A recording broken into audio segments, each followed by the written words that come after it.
Honorable, help me understand the legal likely implications of the majority's decision to boycott today's proceedings as far as the vote of censure of the finance minister is concerned. What would happen? What are the likely outcomes in case they decide to stay away from today's proceedings? Now, you know that fundamentally the NDC hasn't got the two-thirds majority, which is the constitutional threshold for motions of this nature to succeed.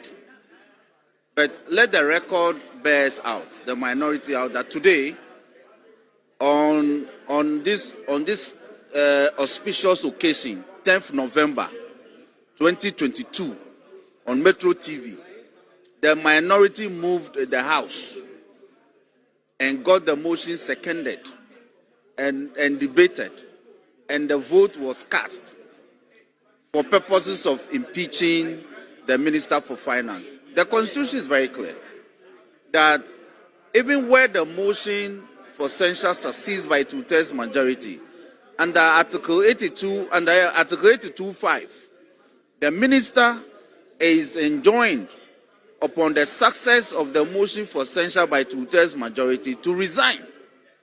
That is the first option available. If he refuses, the Constitution says that then the president may, permissive, not mandatory, permissive, the president may terminate his appointment. So in all these matters, everything boils down to the appointer of the finance minister, which is the president. The Constitution has provided for what should be done. If as a member of parliament you are aggrieved by the non-performance of a minister of state, this is the procedure available to you. But the end result is that the president must act in favor of the motion if the minister is recalcitrant in resigning. And we have seen 3 weeks ago, the president was in Kumasi. He said that he is happy with the performance of every single of his appointees. So you see, last week, the majority held a press conference and said they were calling for the dismissal of the finance minister. Today, they said they will not participate in the motion which the Constitution provides for any member of parliament who is aggrieved by the non-performance of a minister of state to file a move and have voted for.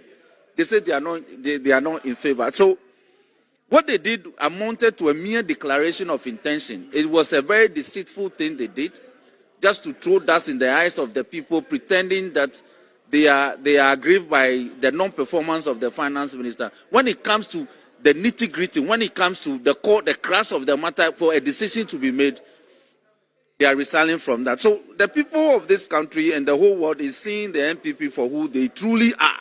But they have issues with the motives behind this. What is the motive? When they held the press conference, when 12 of them stood before you last week Tuesday and held a press conference and said that they had 8 with the 12, there are 80 others who are in favor of them. And when the majority leader issued a press statement earlier this week and said that the decision by the 80 to ask for the head of the finance minister and the minister in charge of finance at the Ministry of Finance was no longer a decision of the 80, but a decision of the majority caucus, were they being truthful to the people of this country? That is the question we should ask. Because a mere declaration of intention is nothing unless you add the act to, unless you add the act. What is material today for them to do is for them to act, for them to participate in the vote to censure the minister. They don't want to do that. So what happened last week was a mere charade, was one of the lot of things they did to hoodwink the people to believing that they believe in the rule of law, but they don't. But today, they let the record reflect that the minority, just as it happened in 1999, we took a decision to censure a minister on grounds of non-performance. Thank you. Thank you very much.